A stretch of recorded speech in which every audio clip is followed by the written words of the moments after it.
So hi friends, Ankush here और हम लोग आए हुए हैं गोवा। एक आपका फेस टू फेस कॉन्क्लेव था, उसमें हम लोग आए हुए हैं। तो विजय भाई भी आए हुए थे यहाँ पे, तो मैंने इनको रिक्वेस्ट किया कि आप यहाँ पे आए हुए हैं तो क्यों ना हम लोग एक अपने यूट्यूब ऑडियंस के लिए एक जनरल टॉक रखें, इन जनरल इनके बैकग्राउंड के बारे में जानें। तो ऐसा आप सब लोग ने एक इनका इमेज आपको पता ही है, ट्विटर में काफ़ी हम्बल है, ग्राउंडेड है और एक सबसे अच्छी बात है कि बहुत एक्सलेंट स्कैल्पर हैं, ट्रेडर हैं। तो आज इनकी जर्नी के बारे में हम लोग डिस्कस करेंगे और देखेंगे कि हम इनसे क्या क्या चीज़ें नई सीख सकते हैं। सो वेलकम विजय भाई। थैंक यू सो मच अंकुश भाई। सो विजय भाई, आपके बैकग्राउंड के बारे में थोड़ा सा डिस्कस करते हैं कि कहाँ से आपने ये ट्रेडिंग जर्नी स्टार्ट की और आपका स्कूलिंग और कॉलेजिंग कैसा था, किस बैकग्राउंड से आप हैं बेसिकली। श्योर। तो अंकुश भाई, ऐसा है कि शुरुआत तो जैसे एक नोवाइस ट्रेडर की होती है, वैसे मेरी भी हुई कि कोई कॉल आ जाता है कोई ब्रोकर से और वो बोलते हैं कि आप अकाउंट खोल लो, राइट, उससे फिर हम आपको कॉल्स देंगे, राइट, स्टॉक्स बोलेंगे आपको कि कौन सा बाय करना है कौन सा सेल करना है, राइट। तो शुरुआत वैसे हुई। ओके। एजुकेशन तो कुछ नहीं था मेरे एक्चुअली, बिकॉज शुरुआत से मैं 10th स्टैंडर्ड किया। अच्छा। उसके बाद मैं कुछ कर नहीं पाया बिकॉज फैमिली प्रॉब्लम थी, तो फिर मुझे जॉब करना बहुत जरूरी था। और एक बार वो बोलते हैं ना कि हम जॉब करने शुरू कर दे तो पैसे की एक ये लग जाती है, आदत हो जाती है। ऐसा लगता है कि एजुकेशन में भी वही करना है। अच्छा। तो फिर ये कर लेते। तो फिर मेरी शुरुआत जो हुई वो मैं डोर टू डोर मार्केटिंग करता था। अच्छा। मैं डोर टू डोर रोज 20-25 किलोमीटर चल के मैं प्रोडक्ट्स बेचता था। लोगों के घर में जाके, फिर ऑफिसेस में जाके। छोटे छोटे प्रोडक्ट्स होते थे 50-100 रुपए वाले। तो वो मैं बेचता था, उसमें मुझे कमीशन मिलता था। ओके। तो वो बहुत डिफिकल्ट जॉब था और बहुत ही चैलेंजिंग था। अच्छा। बट फिर वो करने के बाद फिर सोचा कि दूसरा कुछ करते। अच्छा। फिर उसके बाद इंग्लिश स्कूल से पढ़ा हुआ था। अच्छा। तो 2006-07 की बात है, जहाँ पे मैंने बीपीओ में ज्वाइन किया, जो कॉल सेंटर होता है। अच्छा, हाँ। तो वहाँ पे मैंने जॉब ज्वाइन किया। अच्छा। तो बहुत अच्छा लगा कि पहली बार हम एसी ऑफिस में बैठ के काम कर रहे हैं। तो फिर 5-6 हजार रुपए की शुरुआत हुई थी तभी। अच्छा। तो फिर वो करते करते 3-4 साल गुजर गए। उसके बाद फिर थोड़ा उस चीज में एक्सपीरियंस भी आने लगा। तो उसमें फिर 8-9 हजार 10 हजार तक भी सैलरी चली गई। 2008-9 बजे 8-9 तक। उसके बाद फिर वो बिजनेस के बारे में जानने लगा कि वो बिजनेस क्या होता है, कैसे होता है। अच्छा। तो फिर सोचा कि अभी थोड़ा हायर लेवल जाके कुछ ट्राई करते हैं उसमें। तो मैंने अब देखा कि कोई प्रोजेक्ट छोटा मोटा मिल सकता है और कोई बिजनेस अपन स्टार्ट कर सकते हैं। अच्छा। तो वो शुरू किया, तो उसमें बहुत मिजरेबली फेल हो गया मैं। ओके। तो ये बात है 2009 की बात है। अच्छा। 2009-10 की बात है। तो बहुत मिजरेबली फेल हुआ। तो मैंने कुछ 2-3 लाख इन्वेस्टमेंट किया था। तब मेरा 2-4 साल में थोड़ा हो गया था जमा। तो वो होने के बाद फिर थोड़ा घर वालों से भी लोन वगैरह लेके किया था। तो वो फेल होने के बाद फिर सोचा कि नहीं, अपने को इतना मिजरेबली अगर फेल हुए अपन, तो उसके पीछे क्या हो सकता है उसके बारे में सीखेंगे। ओके। तो फिर वापस कॉल सेंटर वापस ज्वाइन किया। अच्छा, एज अ जॉब वापस। ओके। और फिर ज्वाइन करने के बाद फिर सोचा कि देखते अभी यहाँ पे थोड़ा हायर लेवल पे है अपन, तो यहाँ पे जानकारी करते हैं कि हमने फेल हुए तो क्यों है, क्या रीजन, फिर हाँ कौन से क्लाइंट्स कैसे करते हैं, उनके साथ बात कैसे करते हैं, फिर प्रोजेक्ट्स कैसे लाना है और जेन्युइन प्रोजेक्ट कैसे लाना है। बिकॉज लास्ट टाइम जो हुआ था तो उसमें जेन्युइनिटी नहीं थी और वो प्रोजेक्ट इमीडिएटली लूज भी हो गया था। ओके। तो उसके बाद फिर 2011 से एक ब्रेक थ्रू मिला मुझे। अच्छा। जैसे बोलते हैं कैंडलस्टिक ब्रेकआउट मिला। बहुत बड़े 5 साल के कंसोलिडेशन के बाद ब्रेकआउट मिला। तो वो ब्रेकआउट इतना अच्छा था कि मुझे फॉरेन क्लाइंट्स मिले और उन्होंने बहुत अच्छे से संभाला। ओके। और वहां से जो अच्छी जर्नी शुरू हुई, तो वो 15-16 तक तो अच्छे से चलती रही। ओके। तो उसके बीच में फिर ऐसा हुआ कि शादी हो गई, किड्स वगैरह सब कुछ, और ऐसे लेवल पे आ गया कि फाइनेंशियली स्टेबल हो गया। फिर घर वगैरह सब कुछ हो गया, फाइनेंशियली स्टेबल हो गया। तो फिर 14-15 से ऐसा होने लगा कि हेल्थ इश्यूज थोड़े होने लगे। अच्छा। क्योंकि नाइट शिफ्ट करना पड़ता था, यूएस वाला जॉब है। तो रात भर हमको जागना है। तो ऑलरेडी 2006 से मैं जॉब कर रहा था, तो ऑलरेडी 8-9 साल हो गए थे। राइट। तो बहुत सारी तकलीफें होने लगी। राइट। मैं जिम करता था तो मैं चक्कर आके गिर जाता था। अच्छा। ऐसा बहुत बार हुआ। अच्छा। तो ये सारे इश्यूज के बीच में फिर ऐसे सोचने लगा कि यार कुछ अलग भी करना पड़ेगा। ये हम रात वाला काम भले पैसा मिलता है, बट फिर कितने साल करेंगे। और फिर एक लेवल के बाद डर भी लगने लगता है। हाँ। यार हेल्थ के आगे कुछ नहीं है। तो मेरे को लंग्स में इन्फेक्शन होता था। अच्छा। और उससे बहुत सारे इश्यूज होने लगे, हॉस्पिटलाइजेशन भी करना पड़ता था। तो फिर 2016 से सोचा कि कुछ अलग करना पड़ेगा। तो जैसे कि ऑलरेडी मैं 2013-14 से म्यूचुअल फंड में इन्वेस्ट कर रहा था। अच्छा। तो उसमें रिटर्न्स दिखने लग गए थे मोदी जी आने के बाद। फिर थोड़ा वो तो अच्छा बुल रन था। हाँ, बुल रन था। फिर मार्केट ऊपर जा रहा था, तो दिखने लगा कि म्यूचुअल फंड में अच्छे रिटर्न मिलते, जो भी खास करके एफडी से तो ज्यादा ही मिलते। तो सोचा, ब्रोकर ने एक दिन कॉल किया HDFC से इन्होंने, तो फिर उन्होंने बोला कि आप अकाउंट ओपन करें। तो अकाउंट ओपन करने के बाद वो बिगिनर्स लग जो होता है, शुरुआत में बहुत पैसा मिल जाता है अच्छा से। तो वो हो गया। तो उन्होंने फिर सजेस्ट किया कि सर आप थोड़ा आपके पास अकाउंट बैलेंस है तो आप एक काम करो, FNO ट्राई करो। अच्छा। इमीडिएटली 2-4 महीने में बोला कि FNO ट्राई करो। तो इसमें 10 का 50 हो जाएगा, 50 का 500 भी होता है, ऐसा भी होता है। ऐसा भी होता है, चलो ठीक है, ट्राई करके देखते हैं। तो उसमें भी शुरुआत में प्रॉफिट होने लगा। उनको तो ब्रोकरेज अच्छा मिलता था। तो शुरुआत में ट्राई किया। बाद में फिर जो लूजिंग स्ट्रीक शुरू हुआ, क्योंकि कोई एनालिसिस नहीं था। वो जो बोलते थे हाँ बाय करो सेल करो, एडवाइजरी लेके जैसे चल रही थी। तो फिर जो अच्छे खासे लॉसेस होने लगे, तो पहले साल में 8 लाख रुपए का लॉस हो गया। अच्छा। पहले 2016 आपका कैपिटल कितना था उस टाइम पे? आपने कितना डाल के रखा था? वो कोई अच्छा लिमिट नहीं था कुछ कि जितना आता है डालते गए, क्योंकि सेविंग से लिंक रहता है, पता ही नहीं लगता। पता ही वो 8 कैसे चले गए वो पता ही नहीं चला। उसके बाद फिर थोड़ा डिप्रेशन होने लगा कि नहीं ये ऐसा नहीं चलेगा, इतना लॉस हो गया। और कैसा होता है ना, जब हम कोई बिजनेस में सक्सेसफुल होते हैं तो हमारा ईगो हर्ट होता है कि अरे इधर मैंने अच्छा किया था, इधर कैसे नहीं, यहाँ ऐसा क्या हो रहा है। तो फिर हम उसमें लग जाते हैं कि नहीं, जिद लग जाती है कि हाँ करना है। तो फिर शुरुआत में टेक्निकल एनालिसिस के बारे में सुना, तो 1-2 कोर्सेज भी किए, बट फिर वो बिलीव नहीं होता था कि ये ऐसे कैसे हो सकता है। इतने हजारों लाखों करोड़ों लोग ट्रेड करते हैं, सब कुछ होता है, सबको तो सब पता है। हाँ, तो फिर ऐसे कैसे हो सकता है कि ये ऐसे फॉलो होगा। अगर सबको ऐसे दिखने लग गया तो सब बनाएंगे। तो ये बात है 2017 की। ओके। तो फिर भी टेक्निकल एनालिसिस करने लगा, थोड़ा ट्राई करता था, बीच में से छोड़ देता था, बीच में से ट्राई, बिकॉज नाइट शिफ्ट होता था, बिजनेस भी संभालना है, सब कुछ करना है। तो फिर भी सीखने लगा। फिर धीरे धीरे 3 साल हो गए। ओके। फिर भी लॉस कर रहा हूँ। ओके। 2018-19 हो गया। अच्छा। 19 के बीच में फिर ऐसा होगा कि ऑलमोस्ट 35 लाख तक हो गया लॉस। हाँ, 35-40 लाख तक हो गया। फिर और ज्यादा सीखने लग गए। अच्छा। फिर तो जिद ही पकड़ ली कि नहीं, अभी इसमें ही कुछ करना पड़ेगा। और हेल्थ भी बहुत ज्यादा डिटोरेट हो रही थी। अच्छा। और फिर डॉक्टर ने एक लेवल पे ऐसे बोल दिया कि आपको आपका नाइट वाला जो जॉब है वो आपको बंद करना ही पड़ेगा, नहीं तो फिर आपकी जो लाइफ एक्सपेक्टेंसी है वो और कम हो जाएगी।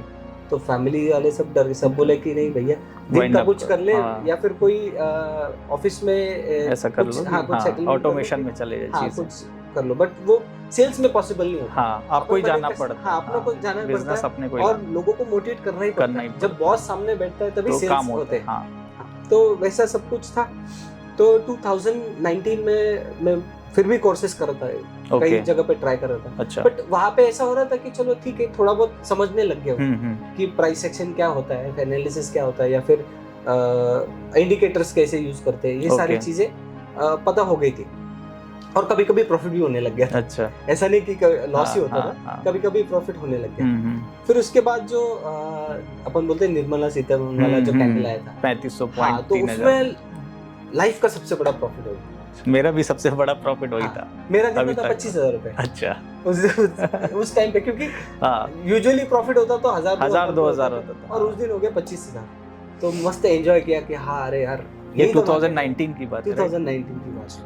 फिर वहां से थोड़ा कॉन्फिडेंस बढ़ गया कि हाँ, अगर भले वो एक ही दिन था, बट कॉन्फिडेंस बढ़ गया कि हाँ, जहाँ पे हम 2,000 कमा रहे थे, एक दिन अगर 25 हो रहा है तो मैं भी कुछ ना अगर ऐसा एनालिसिस या फिर ऐसा कुछ सीख सके हम, तो अच्छा कुछ हो सकता है। अच्छा।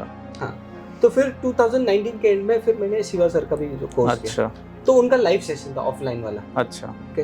तो उन्होंने लाइव सेशन में 1 लाख रुपए सबके सामने कमा के बताया कि बैंक निफ्टी ट्रेड करके सारा एनालिसिस।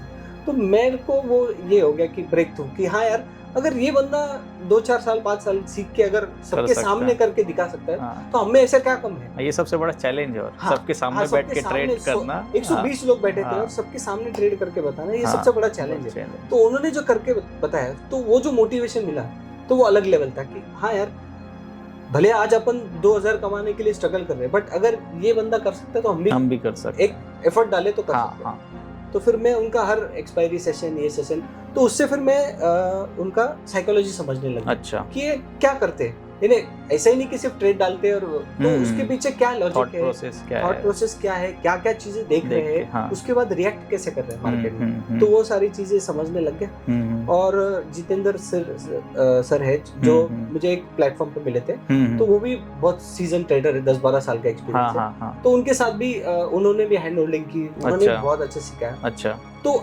फिर उसके बाद ऐसा समझा कि यार रिस्क मैनेजमेंट कोई चीज होती है, डिसिप्लिन कोई चीज होती है, साइकोलॉजी कोई चीज होती है जिसको मेंटेन करना बहुत बहुत जरूरी है। ओके, बिकॉज क्या हुआ था अंकुश कि 2019 के एंड तक आसपास मैं इतना डिप्रेशन में चला गया था कि मैं खुद का फ्यूनरल सोचता था कि यार अपन मरेंगे तो क्या होगा, या फिर हाँ, या फिर क्या बोलते हैं ना अपन, इंश्योरेंस में फैमिली को क्या क्या मिलेगा, क्या नहीं होगा, फिर फैमिली सेटल हो पाएगी, इतना वर्स्ट भी सोचता था मैं, इतना डीप तक भी गया था। तो फिर उससे जब वो सारा देखा और इनका समझा कि यार ये दोनों ट्रेडर्स हैं जो सक्सेसफुली काम कर रहे हैं, इनका भी इतना लॉस होता है, ऐसा नहीं कि इनका जर्नी बहुत इजी था। जीत भाई जो है उनका तो 3-4 करोड़ लॉस भी था, और शिवा का भी 1-2 करोड़ लॉस हो गया था, उसके बाद उन्होंने कमबैक किया था। तो फिर वो सीखने के बाद, उनकी साइकोलॉजी सब कुछ पढ़ने के बाद फिर 2020 से प्रॉफिटेबल होने लग गए। ग्रेट, कि मंथ ऑन मंथ थोड़ा थोड़ा प्रॉफिट तो भी होता था, या फिर समझो 20 दिनों में 7-8 बार तो भी प्रॉफिट होता था, भले 10-12 दिन लॉस होता था। तो वो जर्नी शुरू हुई। फिर 2020 जो शुरू हुआ, अपना कोविड शुरू हो गया, उसके बाद फिर क्या हुआ कि लॉकडाउन हो गया, तो घर से काम करना पड़ा, तो ट्रेडिंग के लिए और ज्यादा टाइम मिल गया। तो फिर उससे जो सीखने को मिला, जो कंसिस्टेंसी आई, फिर सितंबर 2020 जो ब्रेक थ्रू मंथ था मेरा, अच्छा, जहाँ पे मैं नेट प्रॉफिटेबल हो गया। ओके, ओवरऑल पूरा सारा 40 लाख पूरा लॉस कवर करके सितंबर 2020 में मैं नेट प्रॉफिटेबल हो गया। ग्रेट। और फिर मैंने एक्चुअली जून महीने से डिसाइड कर लिया था कि जून 2020 से मैं फुल टाइम गया। ओके, तो फुल टाइम में आ गया और सितंबर से मैंने नेट प्रॉफिटेबल हो गया। और उसके बाद फिर वो जो अभी है आज, भगवान की दुआ से जो है तो है, ऐसा है। सही, बहुत आपकी इंस्पायरिंग जर्नी थी, और हम लोगों ने डिस्कस किया ही, और जैसे हम लोगों ने देखा, आपकी जर्नी भी देखी, उससे समझ में आया है कि जैसे मैंने आपने जैसे बीपीओ का बताया, तो मेरा एक इंस्टेंट ये है कि जब मेरे को भी अर्ली एज स्टार्ट करना पड़ा, व्हेन आई वाज 19 साल का था, तो ड्यू टू फैमिली कंडीशन मेरे को भी स्टार्ट करना पड़ा था, जॉब वॉब करना था। तो मैं गया मेरे कजिन के पास दिल्ली, तो वो जो कॉल सेंटर वाली जैसे आप लाइफ बता रहे हैं, वो देख के एक टीनेजर को तो लगता है कि नहीं बहुत अच्छी लाइफ है। तो मैंने अपने भाई कजिन को बोला कि बॉस मेरे को इस पे कुछ मेरा थोड़ा बहुत स्किल सेट अप करवा दो और मेरे को यहीं ज्वाइन करना है। तो उसने अपने छोटे भाई का एग्जांपल दिया कि बॉस वो अभी है उस फील्ड में, बट एक टाइम बाद आपकी जो लाइफ है वो पूरी अपोजिट हो जाती है, नाइट शिफ्ट। तो मैं और उसने ऐसा बताया, और सबसे अच्छा पार्ट था कि मैंने उस पर बिलीव किया। फिर मैंने बोला ठीक है, अब मेरे को स्टॉक मार्केट पे, भले मेरे को कुछ नहीं आता था, पर मेरे जो बड़े भैया थे वो ट्रेड करते थे किसी ब्रोकर के लिए, तो बोले कि मैं जो भैया करते हैं उसी पे मेरे को स्टॉक मार्केट पे दिला दो। तो आज की डेट में मैं वो चीज़ को अपने से कोरिलेट कर सकता हूँ कि भाई 30-35 के बाद, उन्होंने बोला भी था कि 30-35 के बाद कहीं ना कहीं आपको या तो चीज़ें चेंज करनी पड़ेगी, शिफ्ट करना पड़ेगा, क्योंकि आपके हेल्थ इश्यूज भी होते हैं, प्लस आपकी सोशल लाइफ भी नहीं रहती, क्योंकि आप दिन भर रात को काम कर रहे हैं, दिन को आप सोते हैं, तो उल्टा ही चलती चीज़ें। तो विजय भाई, अगर हम लोग बात करें कि ऐसी कौन सी मिस्टेक्स हैं, जैसे आपने बताया कि आपने लॉसेस किए बहुत सारे मार्केट में, तो मेजर अगर हम लोग देखते हैं, अपने ट्रेड बुक्स को देखते हैं, तो ऐसी कौन सी मिस्टेक्स है जो आप फ्यूचर में उस समय किया था हम लोगों ने, और अभी आप उसको रिपीट नहीं करना चाहते? राइट। तो सबसे बड़ी बात थी कि कैपिटल एलोकेशन, अच्छा, कि यही कैपिटल हमको लाना है जो हम खो पाए, या फिर उससे हमारी नींद खराब नहीं होगी, या फिर हमारी फैमिली डिस्टर्ब नहीं होगी। सबसे पहला तो वो चीज, वही कैपिटल लाना है। उसके बाद ओवर ट्रेडिंग जो होती है, हम ऑर्डर बुक देखते हैं कि ओवर ट्रेडिंग यानी क्या होता है, बहुत स्लिम लाइन होती है एक ऑप्शन बायर के लिए, खास करके ऑप्टिमल, कि भले आप 4-5 ट्रेड दिन में ले लो, बट वही ट्रेड लो जो लॉजिकली आपको कुछ पॉइंट्स देंगे। ऐसा नहीं कि आप हर कैंडल पे ट्राई कर रहे हो कि हाँ अभी ब्रेकआउट होगा, अभी ट्राई करेंगे, तो वैसा नहीं होना चाहिए। तो वो जो मिस्टेक्स है वो हमको अवॉइड करनी जरूरी है। अच्छा। तो वो हमने कैसे किया कि आज जैसे हमने सेशन में भी एक्सप्लेन किया कि एक रेंज हमको बना देना है कि जहाँ पे स्क्वीज हो रहा है या फिर रेंज कम हो रहा है, तो वो रेंज हमको हाई लो मार्क करना है, और उसके साइड में हो जाना हमको, कि जब तक ये रेंज ब्रेक नहीं होगा तब तक हम ट्रेड नहीं करेंगे। अच्छा। क्योंकि वहां पे सबसे ज्यादा मिस्टेक्स होती है, हम वो रेंज ब्रेकआउट के इसमें जाते हैं कि अभी जाएगा वापस फिजल आउट होता है। हाँ। तो इसलिए फिर वो रेंज हमको ट्रेड नहीं करें, तो ये मिस्टेक हम ऐसे उसको रेक्टिफाई करते हैं। अच्छा, और मैंने जनरली देखा है, जैसे मैं भी ऑप्शन बायर हूँ, और ज़्यादातर जो ऑप्शन बाइंग करते हैं वो मेनली फोकस करते हैं ऑप्शन के प्राइस पे। हाँ। राइट, तो प्राइस को देख के वो ज़्यादातर लोग ट्रेड करते हैं। राइट। और मेन, और जैसे कोई भी हमने ऑप्शन लगाया वो अगर 200, 210, 20, 30 ऐसे जा रहा है तो हमको एक फोमो इफेक्ट आता है कि बॉस नहीं चलो ट्रेड लेते हैं, ट्रेड लेते हैं। तो इसके लिए हाँ, रनिंग कैंडल में एंटर कर दिया। और कई बार ऐसा होता है कि आप वेट कर रहे हैं, आपको लग रहा है सेटअप है, खासकर डिस्क्रिशनरी में, बट एक टाइम बाद आपको लगता है कि नहीं आप टॉप में ही आपने फंस गए वहाँ पे जाके। तो ये मेरे को आपका पॉइंट अच्छा लगा कि आप एक रेंज कर लो, और रेंज ब्रेकआउट हो तो आप ट्रेड करो, तो आपका एक बाय डिफॉल्ट एक आप सेटअप बन गया आपका एक तरीके से। ताकि, और एक चीज़ मैं आपसे पूछना चाहता हूँ कि जैसे आप अभी ट्रेड कर रहे हैं मेनली ऑप्शन बाइंग में, तो ऑप्शन बाइंग में ज़्यादातर लोग जो डिस्कस करते हैं, अगेन हम लोग ने डिस्कस किया, जैसे अभी मैं विजय दा से भी बात कर रहा था थोड़ी देर पहले, तो हम लोग वही बात कर रहे थे कि एज की अगर हम लोग बात करें कि लोगों को लगता है कि ऑप्शन बाइंग बेटर है, ऑप्शन सेलिंग, मतलब ट्विटर में तो डिबेट ही चलता रहता है कि विच इज़ बेटर। तो मैंने जितना स्टडी किया है और मेरे को पता लगा है, उससे मेरा एक्सपीरियंस ऐसा लगता है कि कोई एज नहीं है, ना ऑप्शन बाइंग में एज है ना ऑप्शन सेलिंग में एज है। ऑप्शन सेलर्स को भी हम लोगों ने देखा है कि भाई साल भर पैसे कमाते हैं, बट एक ऐसा ट्रेड आता है कि पूरे लूज करते हैं मनी में। तो आपका इसमें इनटेक क्या है? फॉर एग्जांपल डेफिनेटली आप ऑप्शन बायर हैं तो कुछ ना कुछ आपका बायस्ड होगा ऑप्शन बाइंग में, बट ओवरऑल आपको ऑप्शन बाइंग और ऑप्शन सेलिंग में अगर डिफरेंशिएट करने के लिए बोले या स्केलेबिलिटी की बात करें हम लोग, क्योंकि ज़्यादातर लोग बात करते हैं कि ऑप्शन बाइंग में आप स्केल नहीं कर सकते, बट डेफिनेटली लिमिट है कुछ, बट हम लोगों ने अशित भाई से भी देखा है कि लिमिट तो है ही नहीं कुछ चीज़ की। तो आपका इसमें क्या इनटेक है? हाँ, तो इसके बारे में ये बोलूँगा कि ऑप्शन बाइंग एक अलग स्किल है। ऑप्शन सेलिंग में क्या होता है कि भले आप थोड़ा गलत हो जाओ, आपकी एंट्री गलत हो जाए या फिर एग्जिट गलत हो जाए तो भी चलता है, क्योंकि आपको थीटा डीके का अपॉर्चुनिटी मिलेगा। बट बाइंग में क्या होता है कि आपको काफी प्रिसाइज होना जरूरी है। ओके। आपकी एंट्री काफी प्रिसाइज होनी जरूरी है, आपका एग्जिट भी अच्छा होना जरूरी अच्छा है। तो उसके लिए जो एक स्किल सेट है वो डेवलप करने के लिए टाइम लगता है एज एन ऑप्शन बायर। हाँ। देखो ऑप्शन बायर में बाइंग में मैं बोलूंगा कि पोटेंशियल बहुत ज्यादा है। क्यों? क्योंकि जब ट्रेंडिंग मूव होता है, अगर आप वो कैच कर पाओ तो वो जो पॉइंट्स अपन बोलते हैं, जो पॉइंट्स मिलते हैं वो एक सेलर से काफी ज्यादा हो सकते हैं। हाँ डेफिनेटली। हाँ, तो इसलिए एज अ बायर हमको ये सबसे इम्पोर्टेंट जानना जरूरी है कि कब ट्रेड करना है और कब नहीं करना है। ओके।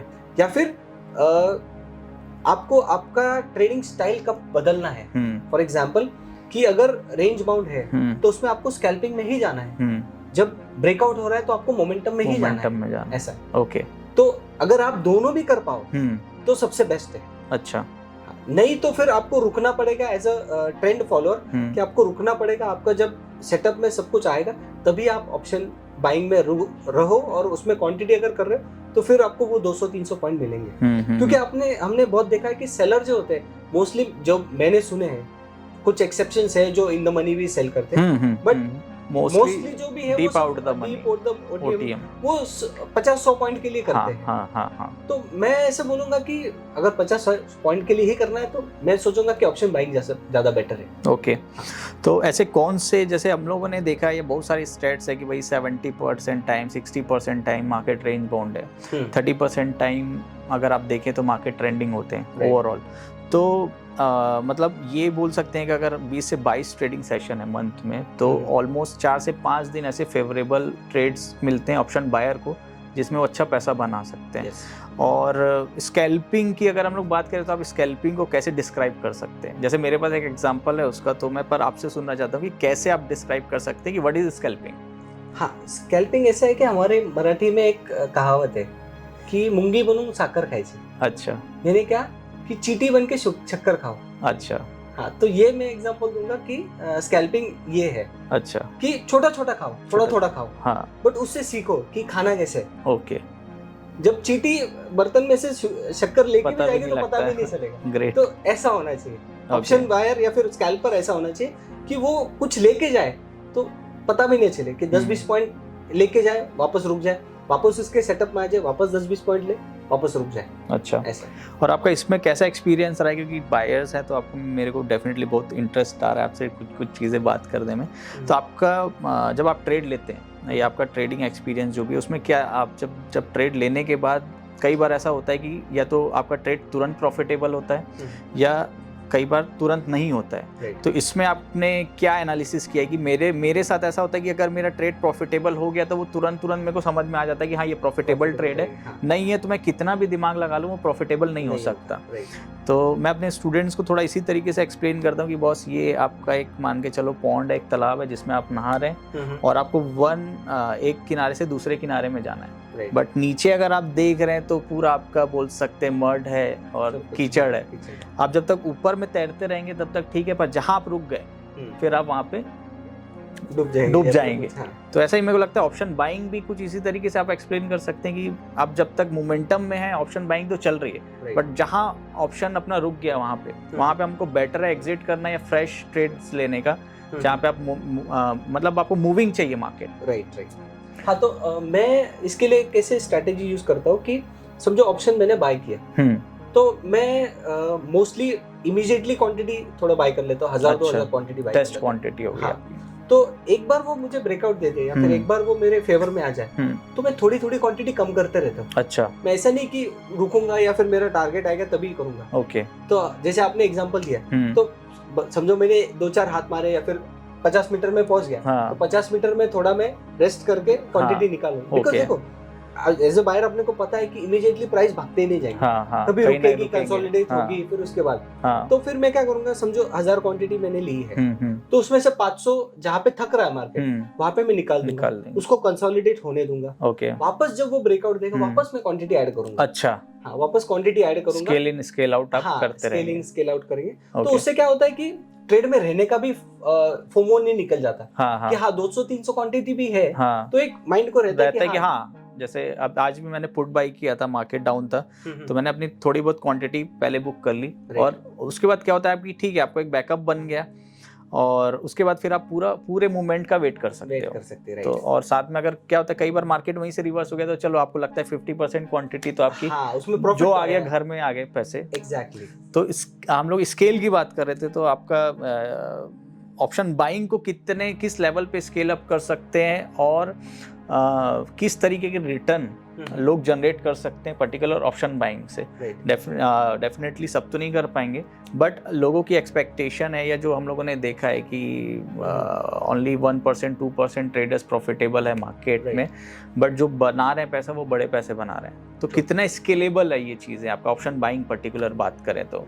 स्केलेबिलिटी के हिसाब से तो बहुत अच्छा है। क्योंकि सबसे बड़ा एडवांटेज क्या है बायर के लिए कि उसको पैसा बहुत कम लगता है, सबसे इम्पोर्टेंट है।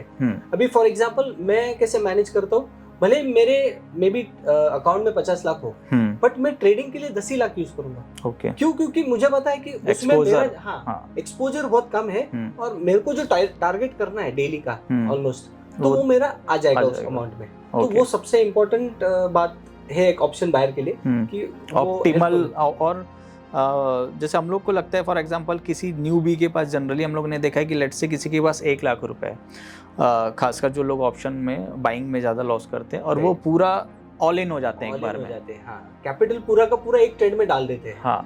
तो फिर उसमें क्या होता है कि भले वो ट्रेड उनके अगेंस्ट चला जाए 20-30 पॉइंट, तो वो थोड़ा डर जाते हैं कि नहीं अभी आएगा, नहीं अभी आएगा। बट एज अ बायर हमको इमीडिएटली एग्जिट करना जरूरी है। अच्छा, भले हम ज्यादा बड़े प्राइस में ले ले, उसको हायर प्राइस में ले ले, बट वो मोमेंट के लिए अगर हम एग्जिट हो जाए और रुक जाए और उसको फिर ऊपर जाने दें और फिर बाय करें तो वो बेटर है। ओके। और एज अ ऑप्शन बायर अगर हम लोग बात करें तो ज्यादातर लोग डिस्कस करते हैं कि ज्यादातर लोग बाई करते हैं सस्ती चीजें।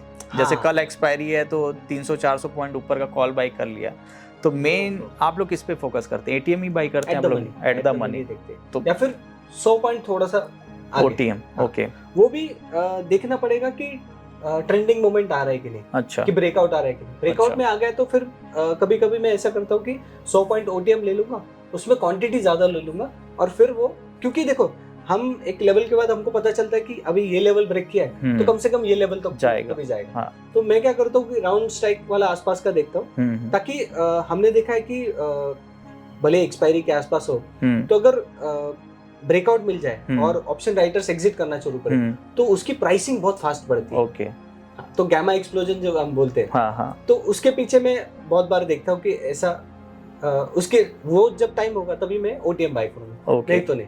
Generally maximum 100 point. अच्छा, मैक्सिमम 100 मतलब मोटा मोटी आप एटीएम पे ही प्ले करते हैं। हाँ, और उसमें हम सबसे इम्पोर्टेंट ये देख सकते हैं कुछ में कि मंडे, ट्यूसडे और फ्राइडे, अच्छा, इसमें हम 200-300 पॉइंट ओटीएम भी देख सकते हैं, या फिर कोई स्ट्राइक प्राइस जो 300 के रुपए के अराउंड है वो देख सकते हैं। बट वेडनेसडे और थर्सडे नहीं करना। ओके, वेडनेसडे थर्सडे ओटीएम नहीं करना, ओटीएम नहीं करना है, एटीएम ही करना है। और एज अ ऑप्शन बायर भी ऐसा कोई स्पेसिफिक डे है, जैसे फ्राइडे प्रीमियम्स काफ़ी हाई रहते हैं, 400-500 का आपका एटीएम के प्रीमियम्स मिलते हैं, मंडे को भी वही 300-350 का, तो ऐसा कभी आप देखते हैं कि ज़्यादा प्रीमियम है तो ट्रेड करने में उतने प्रॉफिटेबल नहीं रहते फ्राइडे? जैसे जनरली ऑप्शन सेलर्स फ्राइडे को सेल नहीं करते हैं क्योंकि डीके भी नहीं मिलना है, कुछ नहीं मिलना है, और साथ में खासकर जो पोजिशनल ट्रेड करते हैं दे अवॉइड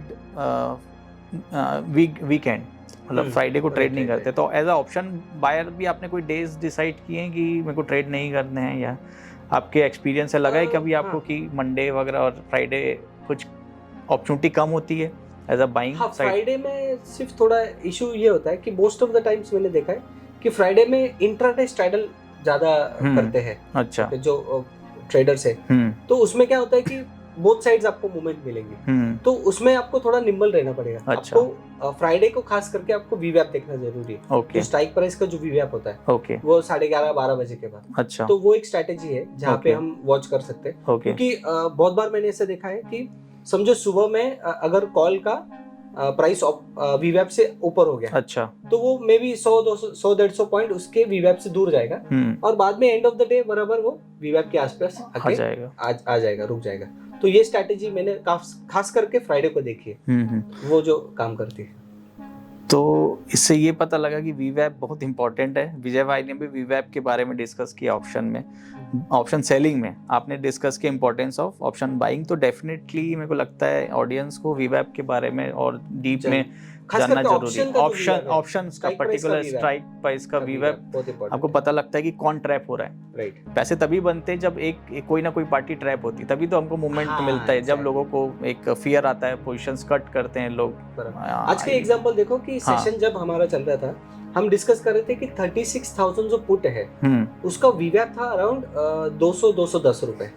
ओके, तो हमने वही डिस्कस किया, सबको ये स्टूडेंट्स को हम बता रहे थे कि ये अगर 210 के ऊपर 1 मिनट भी टिक गया तो ये ब्रेकआउट लेगा। अब अगर कैंडल देखोगे 210 के ऊपर उसने डायरेक्टली 280 लगाया, हाँ, वही कैंडल में जो, और हाई मेरे ख्याल से 395-96 होगा, हाँ, 397 वो प्रीवियस डे का वीवैप था। अच्छा, तो वो बराबर उधर तक गया प्रीवियस डे का वीवैप। तो बहुत इंपॉर्टेंट लेवल्स थे, क्योंकि मैंने 36-100 पे प्ले किया था। राइट, तो एक अच्छा मूव मिला आज उसमें। तो वो और खासकर मैंने एक पर्सनली भी देखा है कि वीवैप आपको और क्लियर पिक्चर देता है एक्सपायरी वाले दिन। एग्जैक्टली, कि अगर आप कोई भी ऑप्शन को, या तो इवन हीरो जीरो भी अगर हम लोग प्ले कर रहे हैं और वो हीरो जीरो प्ले जैसे ही वीवैप के ऊपर आता है तो उसमें एक्सप्लोजन मूव आ जाता है, तो लोगों को पॉइंट्स मिल रहे हैं इससे, डिस्कशन से कि किसमें। ये इम्पोर्टेंट है अंकुश भाई कि ये देखना हमको कि जो स्ट्राइक प्राइस का वीवैप देख रहे हैं, अगर वो ही स्ट्राइक प्राइस में हाईएस्ट ओपन इंटरेस्ट हो, अच्छा, तो वो सबसे बेस्ट, ग्रेट,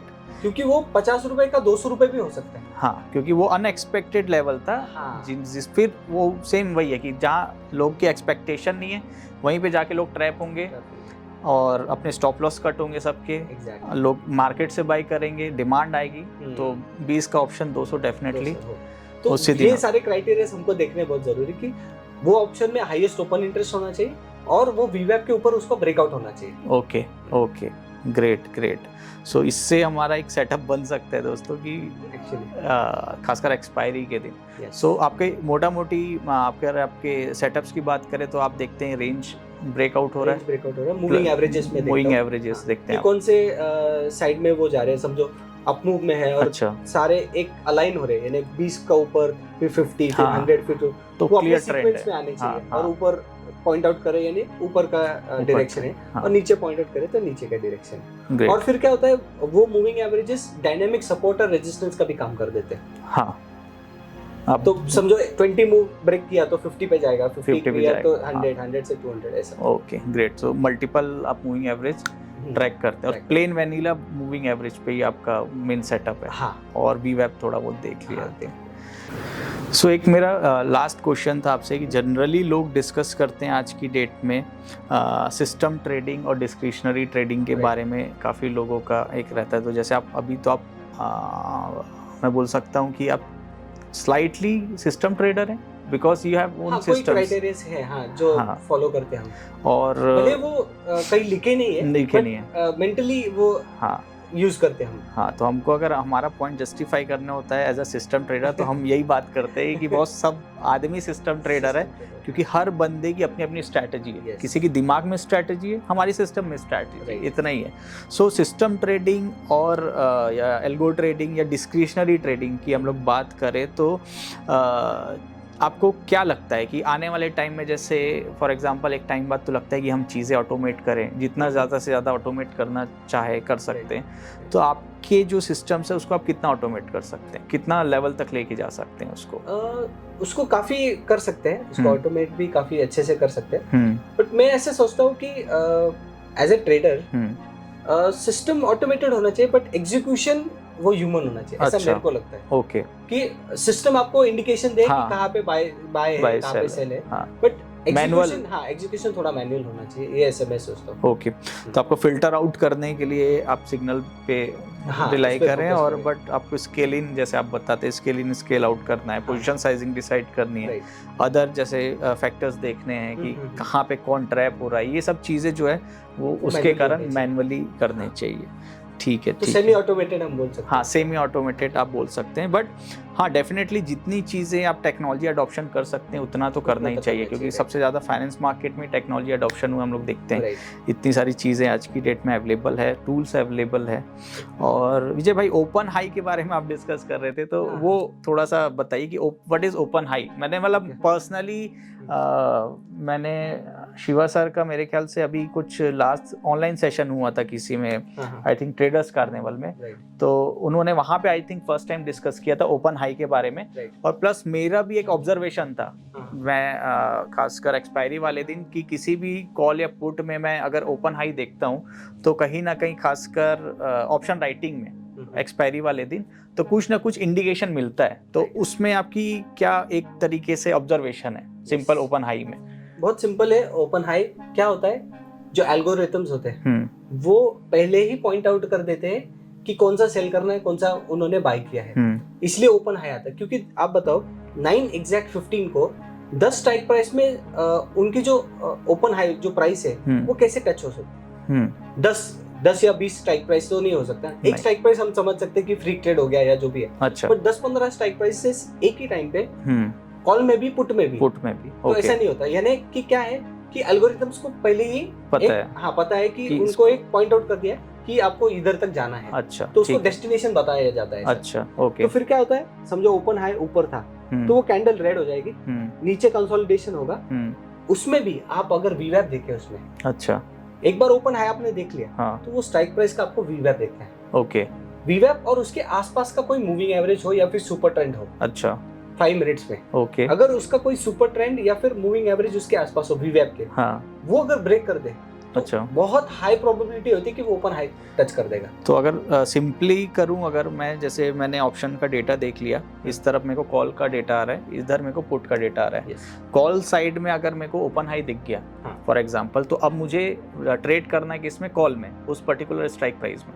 नहीं, उसके लिए वेट करना है हमको पहले। अच्छा, पहले वेट करना है, पहले कैंडल को, कभी कभी क्या होता है पहले 5-10 मिनट में हो जाता है, उसको छोड़ दो, ठीक है, वो नहीं कर सकते। बट जो पहले 15-20 मिनट में नहीं होता है उसको देखना है। अच्छा, वो सबसे इम्पोर्टेंट। आज का एग्जांपल बहुत अच्छा है, 36,500 का पुट है, ओके, उसको आप देख लेना, 594 का उसका ओपन हाई है। अच्छा, तो 5 ओपन हाई की हम लोग जनरली इन जनरल बात करते हैं कि बस अगर ओपन हाई बन गया किसी स्टॉक में तो वो उसका हाई बन गया, डे ऑफ द डे हो गया, अब उसके ऊपर नहीं जाने वाला। तो सेम कॉन्सेप्ट यहाँ पे भी है। हाँ, ये भी होता है। अच्छा, कि कभी कभी क्या होता है कि एक साइड में ओपन हाई होता है, एक साइड में ओपन लो होता है। अच्छा, हाँ, तो ऐसा होता है कि खास करके मैंने ट्रेंडिंग डे पे देखा है। अच्छा। कि एक साइड में पूरे सारे अगर कॉल पे ओपन हाई हो, ओके, तो मार्केट नीचे नीचे चला जाएगा। ओके। और एक साइड पे अगर ओपन हाई हो तो वो ऊपर भी जाएगा। ओके, ओपन तो इसलिए लोअर साइड में। हाँ, तो इसलिए हमको स्ट्राइक प्राइस का वीवैप देखना बहुत जरूरी है। ओके। जैसे स्ट्राइक प्राइस ऑफ वीवैप और उसके आसपास का कोई मूविंग एवरेज हो 20, 50, 100 या 200 वो हो, तो फिर अगर वो ब्रेकआउट हो जाए वीवैप के आसपास, फिर वो बहुत हाई प्रोबेबिलिटी थी कि वो उसके डेस्टिनेशन तक जाएगा। Okay okay, great. So thank you so much Vijay भाई टाइम निकालने के लिए। और डेफिनेटली हमारे व्यूवर्स को, हमारे फ्रेंड्स को कोई ना कोई इनपुट्स मिलेंगे। दोस्तों, अगर आपके कुछ क्वेश्चंस है तो डेफिनेटली आप हमें कमेंट बॉक्स में लिखिए। जब भी विजय भाई को टाइम मिलेगा डेफिनेटली हम उनको इनवाइट करेंगे, या आप इनको ट्विटर में भी फॉलो कर सकते हैं, क्वेश्चंस कर सकते हैं। Thank you so much Vijay भाई। थैंक यू दोस्तों, बाय बाय, टेक केयर।